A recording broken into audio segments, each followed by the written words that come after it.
being, let me get over the front of the camera here. Yeah, right on. This is, yeah, thanks a lot. This started out being an idea of trying to get Daddy to share with us his life story. And we, as we all, the six of us grew up, we all had a wonderful life Daddy provided for us. And I think the best he knew how to do was to provide that for us, and he didn't always talk to us a lot, as we all know. Yes. But you know, come to find out, he's a talkative person. I mean, he talks. He talks. Oh yeah, he talks. So I thought it would be really a wonderful idea if he could share with us the opportunity for the family reunion.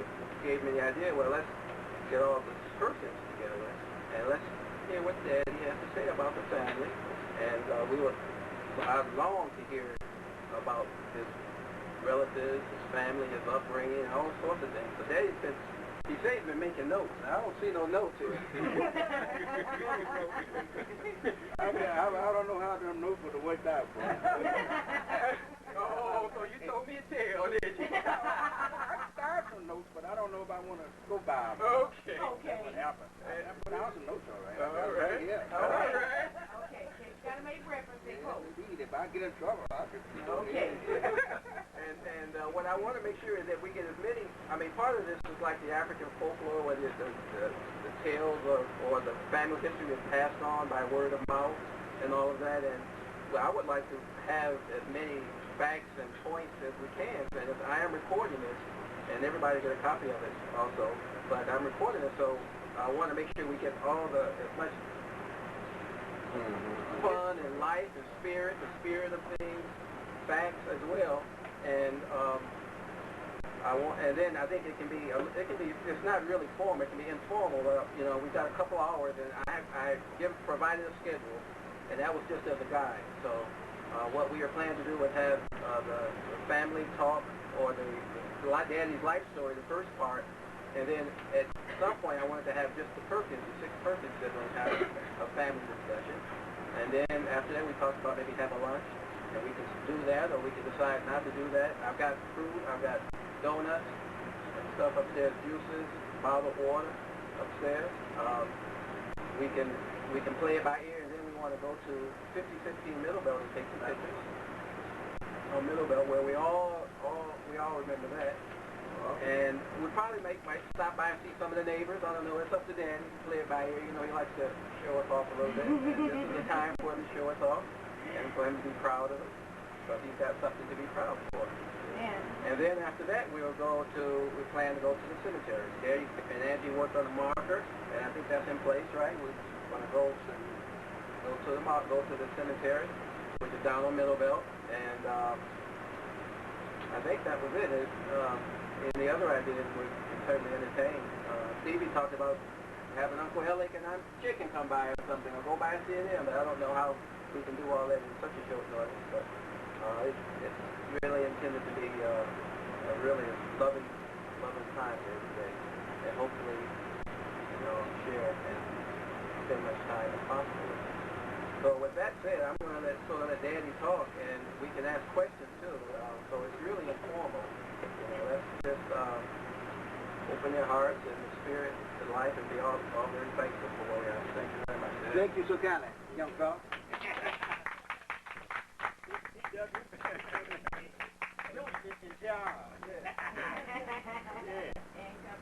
Well, you know, this old boy, he was born in Muscle, Alabama.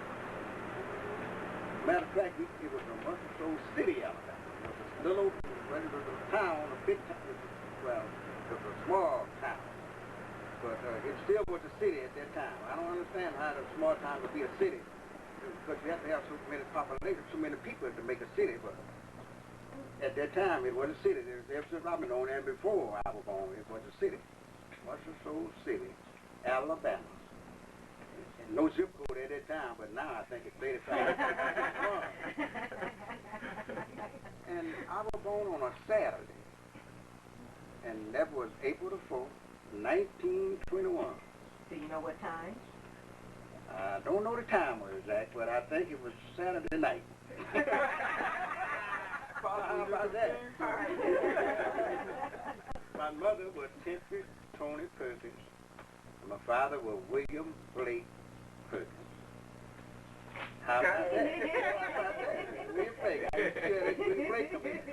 Yeah, okay. And my dad, he had another family before then, and I must have had about, say, 10 sisters and brothers when I got here. Oh. Yeah. Oh. Yeah, he had a big family. And so I was the first, after he got married again, I was the first of this sibling, you know. I was number one. Okay. And then, I think, we lost one between that. I lost a brother between Ellie and, but at the same token, when I was about a month old, I had to come to Detroit and stayed in Detroit for about 5 years. My first day of school was in Detroit. And my dad got into trouble, so he had to left town, but then he got a job at Ford Motor Company and sent to his family, you know, this new family more or less. And then after he got it straightened out, he did come back home, you know. He wanted to come back home, you know. He got everything clear where he could come back home when the police wouldn't pick him up anymore. But in the meantime, I had a brother who was born in Detroit. His name was Henry Ford, by the way. Oh. Yeah, Dad was working at his Ford Motor Company, so he named him Henry Ford. Henry Ford, but he didn't live too long. And so anyway, we came back to Muscle City, Alabama. And I think we must came back in the year of about 26, because Elliot was born in 27, and he was the first one born after we came back. And like I said, we did lose a brother in between. Okay. And then, in 27, and then 29, our sister was born. And, but I'm just thinking, Lord, I'm getting off to you now, no. Janie B. Janie B was born in 1929. And then in 1931, we had another little sister was born. I can't think of her name right now. But anyway, she passed. And so that would be the baby, you know, really. But in the meantime, I learned how to, when I went back home, like I said, I was about 6 years old. And so we had an old well down there where we keep the butter in it, especially when it gets dry. We would just put butter in the well, you know, and to keep it cool, see, you know, down there, no air conditioning, no nothing down there. In them days, no fridge there or whatever. You have an ice wagon. You have an ice wagon. But anyway, they put the butter in the well. And anyway, you know, you have a little string, a rope you draw it up with, and you get ready for it. But somehow the rope fell in the well, I think. So they sent me down there to get the butter out the well. For all the things I had to do. Well, you were the oldest, so. Yeah. So they down in there to get the butter out the well. And while I was trying to get the butter out the well, I felt something, but a little toe was stinging, you know. And I looked over there, and it was a snake down there.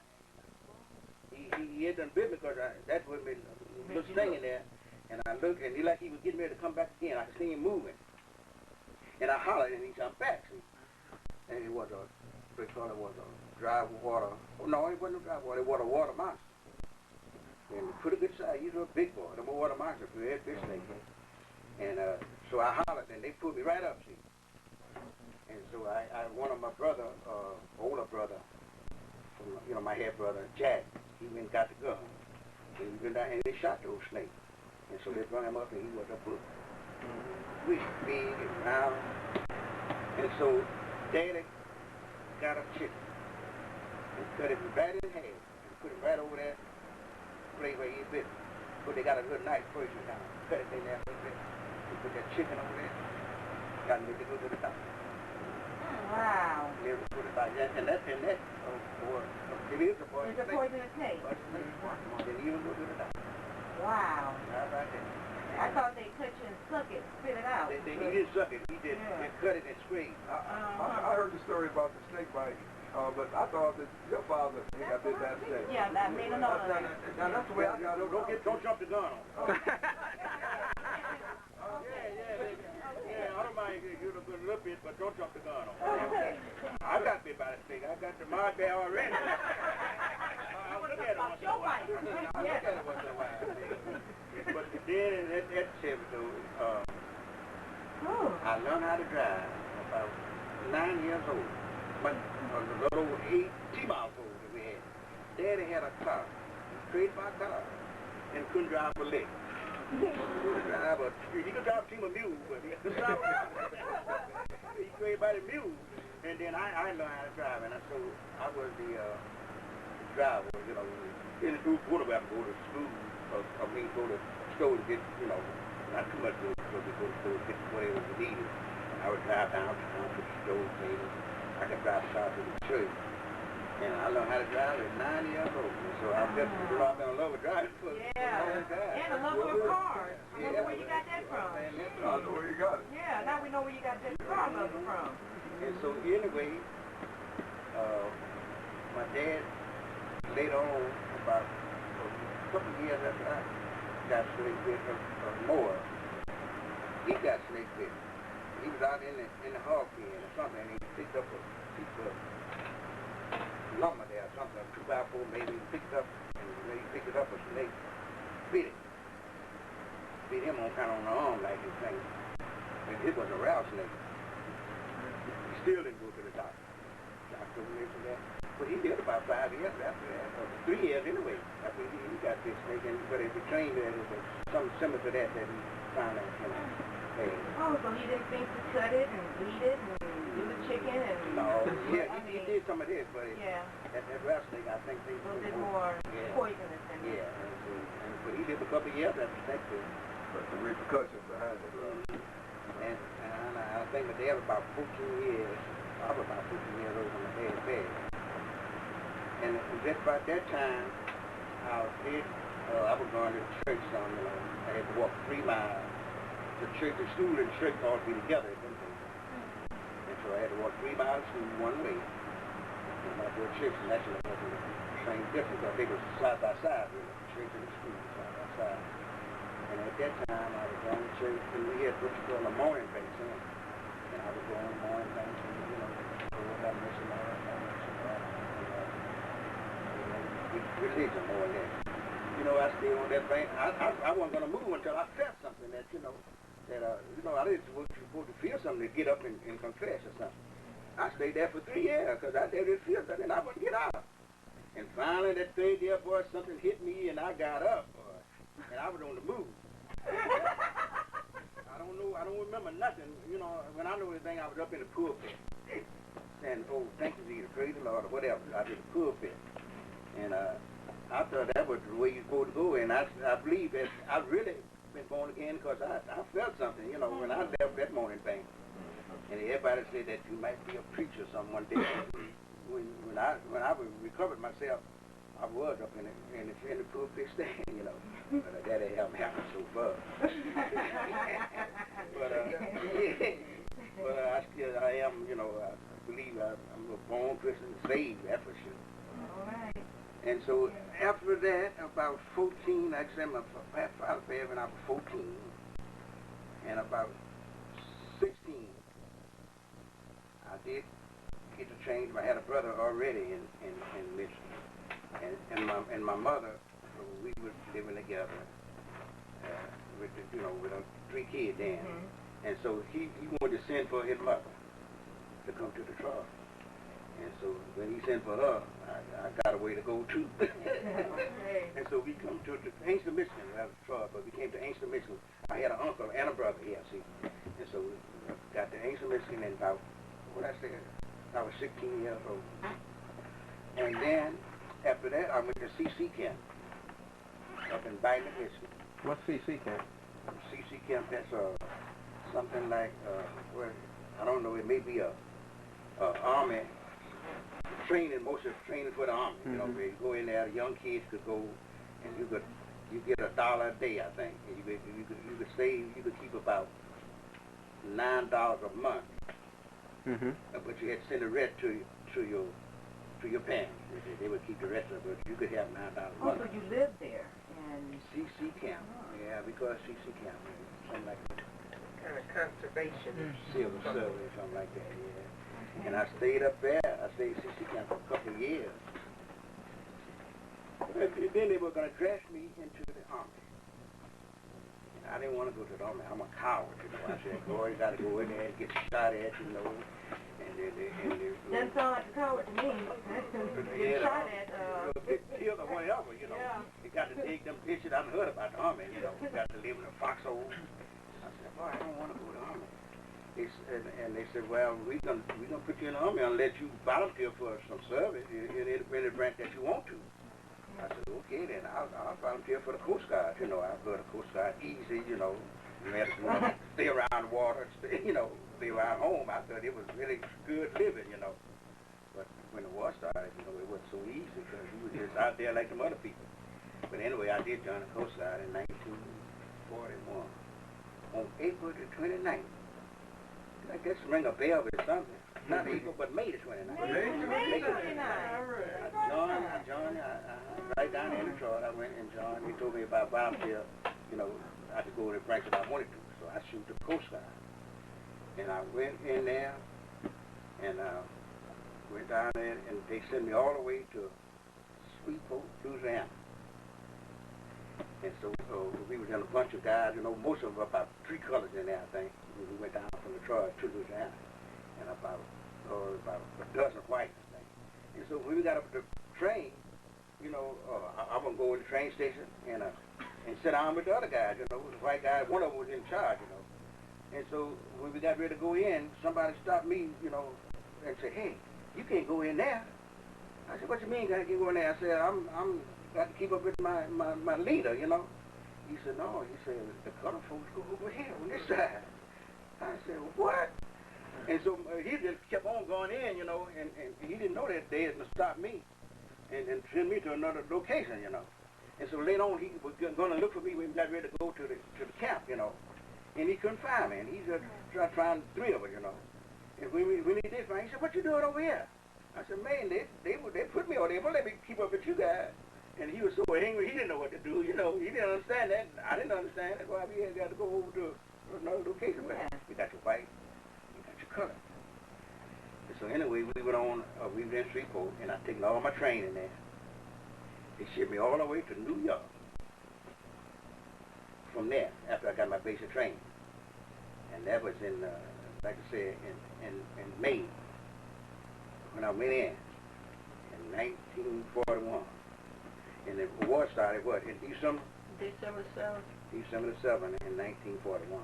Okay, when the war started, I was about 3 days from 2 days out of South Africa, Cape Town, South Africa. They packed it down over our system, you know, it was system, PA system. You are now in war. I said, what? I'm no mainland. And they telling me I'm in war, you know. Boy, everything got so quiet, boy. Them guys didn't know what to do. Said we in war. What's going on? And so enough, a couple of days later, we flew into Cape Town, South Africa. I never will forget it. In Africa. Wow. Yeah. About December the 7th, we went to pull in there. See, cause that, December 10th, because that was on December 7th. Pulled in Cape Town, South Africa. And I did stay in the service for 6 long years. I got discharged the 29th of May in 47. That was 6 years long year, wasn't it? I had 6 months sea duty and 6 months on land. 72 months, I guess, I must have stayed in altogether, I guess. But anyway, what I was about to say, going back to my hometown, my grandmother, I can remember my grandmother. I don't remember my grandfather, but my grandmother, she was married to a white lady. Believe it or not, in them days, you know, I guess you could do a lot of things that you don't know about. And he was a doctor. His name was David Walker. And that's how I got my name. After David Walker. So I got my name, David Walker, after a doctor. Wow. How about that? That's a good grandfather. Yeah, my grandfather, and he was, I did get to know him, and he was a whole white man, you know. And we even had a picture. I didn't have a picture, but my sister, Mama Della, had a picture for a long time. See, matter of fact, she had it until our house got blown up. You probably seen that picture in there. I bet you had it. Yeah, well, they plain old white guy. Yeah. And, you know, in Cincinnati, she had that picture. But anyway, that's who I would name after. And she kept it up there. Because, you know, the house got blown up or something, and she lost all her stuff. So I thought you were in the Navy. Well, see, at the Coast Guard, and then when the war started, the Navy taking it over. You were under the jurisdiction of the Navy, you know. So that's how that went down. So I was in the Navy. And now, speaking of being coward, and I didn't want to go in the Army. It seemed like I had more trouble in the Coast Guard than I did in the Army. I had to abandon the ship 3 times. Abandoned the ship 3 times. Got hit 3 times. And each time we had to leave that ship. How do you leave it on? Well, you got lifeboats and get on in, and we went by ourselves. They wouldn't let us travel by ourselves. We could ran a ship and get to another ship that did get hit, basically. See, I was on what you call a transport ship. You know, I carried men over, backward, forward. You know, get them to the places where they got to get up and go to fight. And so I was always in a convoy. I couldn't travel by myself. They don't let our ship travel by itself. But that to keep us from getting hit on top of that. Yeah. But see, they know where the people were. They know the ship the people on. And that's the one they gonna try to hit. They ain't one about the mothership. But you can't get reinforcements. Yeah, But when nobody be on there but a crew on the mothership, you know, like torpedoes or the warship or whatever. But our ship carried the men that get to these places where they can get up and go to fight. And we got hit 3 times. And I had to man a ship each time. And a couple of times I had to, you know, you had to learn how to swim. Yeah, what if there's no empty boat? Yeah, but most of the time when you swimming wasn't hit, you had to be a life raft, you know, what you call it, you know.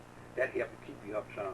But if you did, you know, they would learn how to swim in the service, especially in the Coast Guard. You had to learn how to swim. Did you ever have to end up in the water? Did you ever physically end up in the water when you were abandoning? And so I managed to be, you know, you had to leave when that alarm rang, wherever you at, you got to come to the front and get to your station. Wherever you had to leave and go to your station. And you don't go back for anything because when they do that, then you give you a few minutes and they're gonna close all those doors. They have to keep the ship up as long as you can, see. And so you got to come as you are and get on your staff and go on down, you know, to the water. And so 1 or 2 guys, when they rang that bell, I seen them up on the deck, you know, at the station. And then later on, when we made our count, they were missing. You know, you count and see what you get out. And I saw that guy, and my buddy, and he was missing. But evidently he had went back to get something, you know, some in possession, whatever. And when they closed that door, they couldn't get out. But I managed to get when they said let's go. Boy, I'm gone. Right. Yeah, indeed, I'm going to get on my station. Yeah. And so, like I said, when I came out to service in 1947, I went to full. Well, I didn't go to full motor company. As a matter of fact, I was going to unemployment office. Joined my unemployment, and I'm happy, you know. I'm doing good, you know. I ain't got no job, no more one, you know what I'm saying?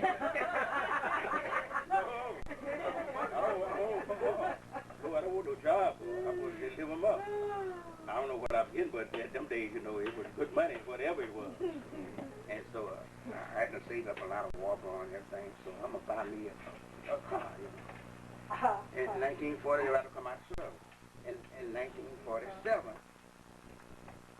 you couldn't hardly buy a new car. You couldn't hardly buy no car at all much, but you could buy a new one for sure because they just started making them back in 46. They made a few of them. They called it 46 and a half. They're getting back in 47.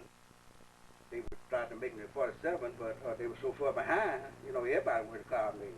Oh, yeah, so you can hardly get a new car in 47. But I was lucky to get me a new car in 47. 1947 Chevrolet. Photo green. My favorite color. Favorite color, boy. Your favorite color, Cody, you hear that? Green. Green. Yeah. Green. I even had a green suit one time. I was crazy about the green. And so everybody was wondering, how did you get a new car and let anybody else get one, because if you go to buy one, they got a list down there. So, man, we don't have no cars, but I'll put your name down. When we do get one, we'll call you. But I was about me to be in the service, and Maine said, you just come out to service, didn't you? I said, yeah. I said, I just got discharged in May. And it was in September, I think, when I got my car. No, it may have been July when I got my car, because they just got them out good, you know. He said, well, about you being in service, he said, shoot, you could be free. He said, come down tomorrow. He said, can you get you a car? Sure enough, he got a hell of a car. Well, in September, like I said, I'm drawing my unemployment. In September, I went to pick up my check. The man gave me my check. He said, but I got a step there for you to go to Full Boat Company. Yeah. They felt like this may be my last check. They found you a job. Yeah. I said, I did a good time about over now, you know. So I went, I got this little old car, and went to Full Boat Company, loaded up there, and said, come on in and give the examination. When he got through, I think it was about 10 o'clock. He said, can you go to work now? I said, no, man. Man, no, I can't go to work. I said, I have to go back home and everything and change clothes. I said, well, can you go back home and be ready by midnight? That's the way them things were going them days, boy. You go to employment office, they don't let you go there too long, boy. They find you a job. And so I went to work on midnight, September the 9th. Never will forget that day. Whoa. Okay. Okay. So much for your fun, huh? Indeed, on midnight. And driving a 1947 Ford. And everybody, you know, when I did go to work, a couple of guys wanted to ride with me. And they were wondering why, you know, how did I get, man, to have a new car? Or even a car. There's a lot of people, you know, it didn't cost you that much, but they didn't have the money to even get the car, you know. And I said, well, I just come out of service, you know, and so I had my money saved up, you know, for this Christmas, more than that. And I worked till midnight. Finally, they put me on the afternoon. No, what happened there? Yeah, I went in the afternoon. And I met Stinson McKay, the second husband. Well, I knew that, you know, we used to see camp together, too. Oh. But he was working there also. And at another building. And so I was getting up and work one time, and then they come up there, hey, sure. Well, man, we were glad to see one. You know, we hadn't seen him for a little while, you know, but I know we both lived in Inkster, you know, and I knew that he was married to Persephone. But when we were in CC camp, that's the first one I met from Persephone, the sister, you know. And naturally, they weren't married then, you know, and I like Persephone. Yeah, but Persephone had a slowed up.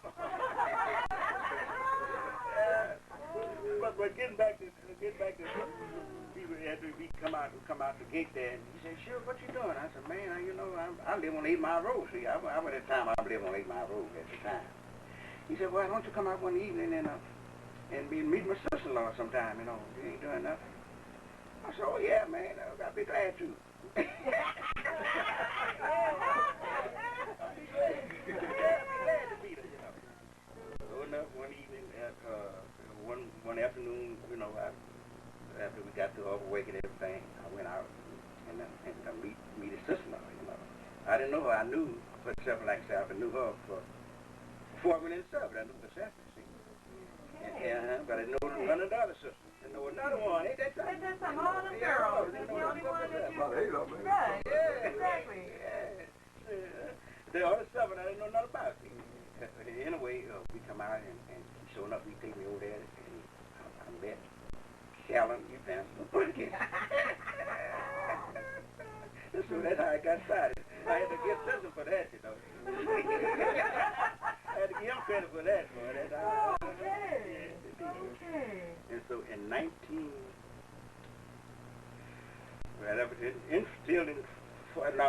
about 48, I guess, when I met her. But in 1950, and it was February the 11th, and that was on a Saturday. Saturday must be my favorite day. Hey, I'm telling you. Hold on, man. I can't remember. We got married. February 11th, 1950. Got married? Got married? Got married. On a Saturday. at the preacher house. At my pastor, I done joined church, Second Baptist, and my pastor married me at his house. And I had bought a new. I'm gonna get married. I gotta get me a house. You know, I said I gotta have a place to take my wife. And new house, a house anyway, but it happened to be a new house. We built up 2015, and I moved in there on Groundhog Day.